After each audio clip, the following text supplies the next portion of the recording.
যখনই টাকা পয়সার প্রয়োজন হবে একটি দোয়ার আমল করবেন, আল্লাহ তাআলা আপনার টাকা পয়সার ব্যবস্থা করবেন। যদি কেউ ঋণ থাকেন, আল্লাহ তাআলা ঋণ থেকে মুক্তির ব্যবস্থা করে দিবেন। অনেকে আমরা ডিপ্রেশনে ভুগি, ফার্স্ট্রেটেড পিপল যারা আছেন, যারা সবসময় টেনশনে থাকেন, আপনি যদি এই আমলটি করেন আল্লাহ তাআলা টেনশন থেকে মুক্তির ব্যবস্থা করবেন।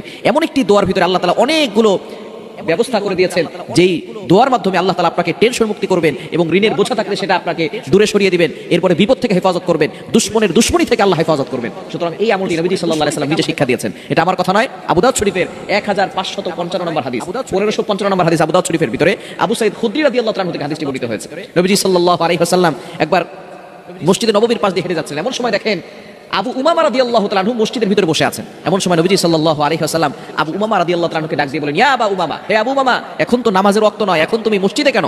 এখন তো বাইরে তুমি কাজ করবে সংসারের জন্য। এবার আবু উমামা রাদিয়াল্লাহু তাআলা আনহু বলেন, ইয়া রাসূলুল্লাহ, ইয়া হাবিবাল্লাহ, আমার ঋণের বোঝা, টেনশন আমাকে মসজিদে নিয়ে আসছে। সুবহানাল্লাহ বিহামদি। সাহাবায়ে কেরাম বিপদে পড়ে গেলে, টেনশনে পড়ে গেলে, দুশ্চিন্তায় পড়ে গেলে সাথে সাথে ওযু করে মসজিদে ঢুকে যেতেন, আল্লাহর কাছে সাহায্য চাইতেন। আর আমরা বিপদে পড়লে আল্লাহর কাছে চাই না। বিপদে পড়লে আমরা বিভিন্ন মন্ত্রীর কাছে যাই, এমপির কাছে যাই, বড়লোক যারা আছে আত্মীয়স্বজন তাদের কাছে যাই, আল্লাহর কাছে চাইতে জানি না। সাহাবায়ে কেরাম সব সময় বিপদে পড়ার সাথে সাথেই আল্লাহর কাছে চাইতেন। কেমন তাদের মন মাইন্ড ছিল! সাহাবায়ে কেরামে যদি জুতার ফিতাও ছিঁড়ে যেত, আল্লাহর কাছে বলতেন, আল্লাহর কাছে চাইতেন। সুতরাং এভাবেই আল্লাহর প্রতি একই, আল্লাহর প্রতি বিশ্বাস রাখা দরকার।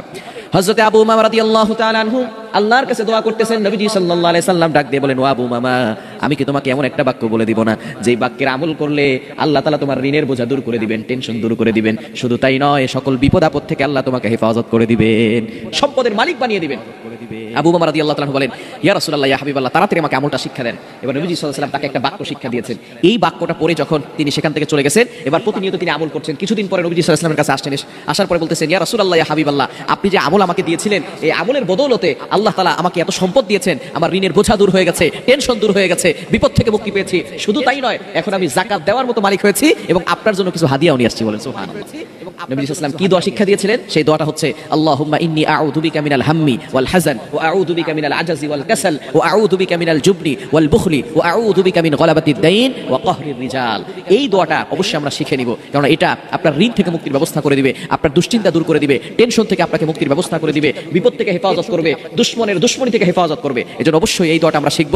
আবু দাউদ শরীফের 1555 নম্বর হাদিস, দোয়াটি আবার বলে দিচ্ছি, আল্লাহুম্মা ইন্নী আউযু বিকা মিনাল হাম্মি ওয়াল হুজনি ওয়া আউযু বিকা মিনাল আজাজি ওয়াল কাসাল ওয়া আউযু বিকা মিনাল জুবনি ওয়াল বুখলি ওয়া আউযু বিকা মিন গলাবাতিদ দাইন ওয়া কাহরির রিজাল। এটা পড়বেন বিশেষ করে ফজরের নামাজের পরে 7 বার, মাগরিবের নামাজের পরে 7 বার। আল্লাহ তাআলা আপনার সকল টেনশন মুক্তির ব্যবস্থা করে দিবেন এবং আল্লাহ তাআলা আপনাকে সম্পদের ব্যবস্থা করে